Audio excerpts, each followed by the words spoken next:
Hi, my name is Ryan and I have a chronic illness called small fiber neuropathy. And if you're somebody that has consistent chronic pain or a chronic illness, sometimes Advil just ain't gonna cut it. So today I'm gonna talk about generally how pain medication works on your body, why I don't personally subscribe to it, and maybe some things you can do that I do that help me with my pain. So when I first started having chronic issues, I was researching back and forth in the Facebook groups online, looking, and I kept seeing people getting pushed pain medication, and sometimes it had little to no effect on them at all. And part of the problem I have with pain medication is that it seems to not address the underlying issue, but instead suppress the inflammation. Now, to preface this, I want to say that I am obviously not a doctor. Look at the images of me behind me. I don't look professional at all. And I want to say that these are just things that I found that worked for me. I would definitely work out with a professional to see if there are things you should be trying, because honestly, sometimes pain medication does work great for others.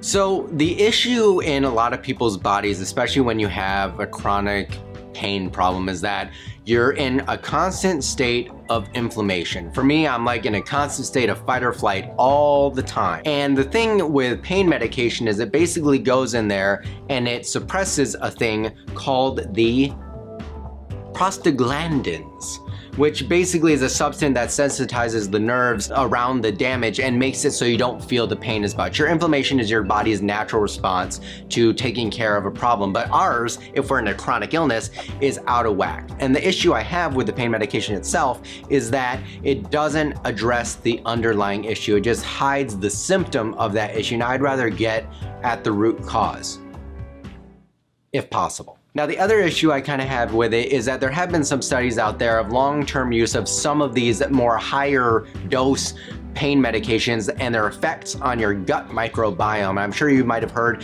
how taking antibiotics can have some crazy things to do in your gut microbiome. I'll link a podcast to that down below in the description. It's something that I like to take into account, because if I'm someone that's going to need pain medication for the rest of my life, I don't want to be if it's going to be messing up a whole bunch of other things. And so to combat that, here are some things that I do that you might be able to do. Now, there's three things that I'm going to be talking about today, and the first thing is something that you've probably heard a bazillion times, is that I always first take a look at a person's diet. What are you consuming? What are you putting into your body? Are you feeding it with luscious greens and cauliflower and Brussels sprouts? Or are you eating, the things that actually taste good? Sweets, sugar, soda, candy, popcorn, cereal, juice, all of those things that taste really good, ice cream, and they're just not good for your body. And if you remove a bunch of the crap, like just start with sugar. If you remove sugar from your body, you'll be amazed at how you feel and the reduction of inflammation in your body. Especially for people that are a little bit overweight, just removing that can help you drop a few pounds with doing nothing. So I think the first thing that everyone should start doing before they start going to some extreme crazy diet like Atkins or keto, or they're basically the same thing, is to just remove the crap from your diet and focus on eating whole, good, unprocessed foods. And if you look at it that way, I think that's a great place for people to start on a simple level, and that's something that I do every day of my life, and it's helped remove that inflammation to a great extent. Yeah, stress is a good one. Stress is something that I think a lot of us go through. I mean, everyone goes through stress, but when you're in a chronically stressed state all the time, your cortisol levels are popping through the roof. If you don't know, cortisol is basically the hormone that your body produces in your adrenal glands. Don't quote me on that. It's a thing you produce that raises your stress hormone. You get it when you exercise, you get it when you wake up in the morning, but for some people like me that are chronically inflamed all the time, it's just always at an elevated level. So for me to help reduce my environmental stress, my work stress, I do a few things. One of them is mindfulness meditation. And that's something where I simply just sit. It'd be easy to do, 1 to 10 minutes a day. You sit, close your eyes, focus on breathing in, breathing out. And all you do is focus on the breath. And there are guided meditations, many of them you can find on YouTube that I would highly recommend checking out. I'll link some of them in the description down below that I like, as well as a app that I use called Waking Up, right? Waking Up.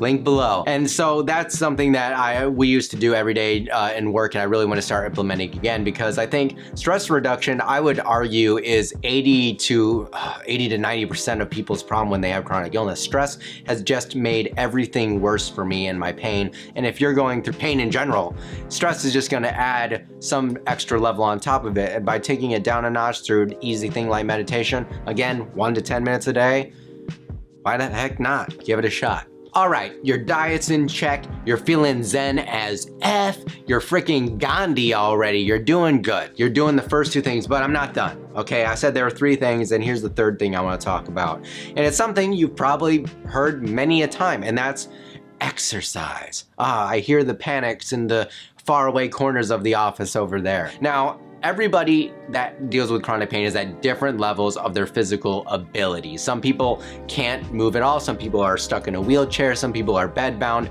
but the good thing about exercise is it kind of helps aid the first 2 steps that I mentioned above, stress reduction and diet. With a good diet and exercise, it also helps reduce stress. One thing I would definitely look into is getting some sort of regime, whether that's just honestly walking 20 minutes 3 times a week. That has been shown to actually bring down cortisol levels of stress, and actually be good for your movement. And stretching like yoga. Yoga is wonderful. Tai Chi, a lot of people like doing Tai Chi. I personally subscribe to doing yoga. It's something I want to do more in the future because it gives you full range of motion.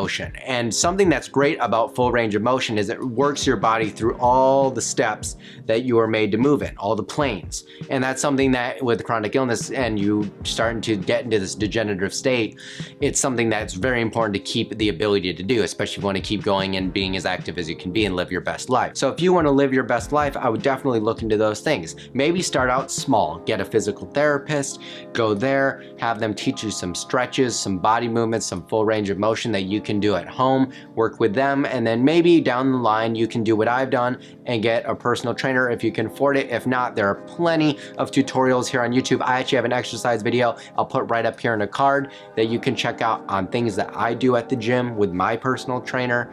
There are many things you can do. There's no excuse to not do anything. If all you can do is walk up and down the hall twice, walk up the stairs once, do it once every other day and start building up. The key is to set small attainable goals. With all 3 of these things I mentioned above, I don't want you just jumping in to being Gandhi and eating just vegetables and being a vegetarian and then going and trying to do a bajillion burpees at the gym. Set a week goal of doing one thing and that one thing only. Maybe it's 1 minute of meditation, and then build your way up. Start adding in some exercise and stretches. Then start working on that diet, cutting out the sugar. All of these things are things that I've done slowly and quickly over time, and that I can actually see some real results reducing my inflammation.